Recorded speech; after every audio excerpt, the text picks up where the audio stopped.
So today we're going to go through 3 tips for employee engagement. I thought I'd share 3 things I've learned working for myself, from clients, or just from general absorption since leaving my corporate role. So tip number 1, everyone that I've met that works for themselves or heads up a small business wants everyone else that does the same thing to succeed. Even if you work for a great corporate company culture, there is some element of competition to get ahead just from the fact there's a smaller number of roles above you than there are at your level or beneath you usually. Everyone I've met since starting out on my own has been amazingly supportive, positive, and I've learned something from everyone. So my challenge to you is, how can you bring that into a corporate life? How can you transport that feeling of encouraging other people's success into your corporate world? There's loads of ways we can help with Microsoft 365, but everything has to be led from cultural change. So I'm interested, what do you think? How do you do that right now in your company? How do you appreciate your employees?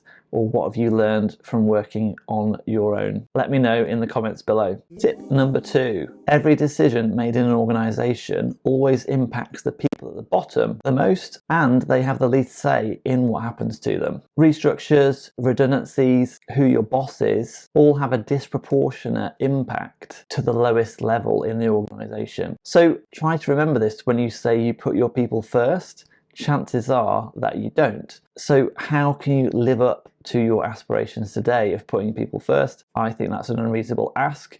More realistically, the needs of the organization come first and people come a very, very, very close second. So how can you live up to that today?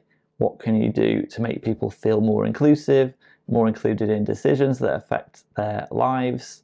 Again, there's loads of stuff we can do in Microsoft 365, but it needs to be led by culture. How are you doing that in your organization today? What do you think? Let me know in the comments below. Tip number 3, no one values their own time, but that doesn't mean that you shouldn't value other people's time on their behalf. So when I was a manager, I used to let people take holidays off outside the HR system. Shh. Don't tell anybody. If they'd done really well and worked over or done something and they just wanted a bit of time off to work flexibly, I just let them take the time off and just not put it through the system. So just a little reminder that you can be flexible even if your organization doesn't have any policies in place. You can still be flexible for your employees that are directly reporting to you. Similarly, if you're in HR and you are involved in policy generation, remember that flexibility isn't just being rigid in different places. Let me say that again.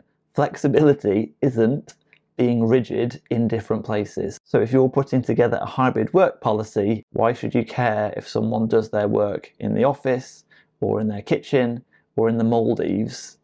As long as they're getting their work done, it doesn't matter. That's what employees want right now. If you're putting your employees first, think with them first. If you're thinking of them second, then be honest and say you're thinking of them second. But you can't say you put people first and then tell them how to do their job. You should tell them what you want them to do and let them to get on with it and manage the results. Again, there's loads of ways we can help with Microsoft 365 to help sort that out for you, but it's got to be led by a cultural change. How are you managing up to that today in your organizational culture? Let me know in the comments below. Have you got it nailed? Do you need some help? Let me know.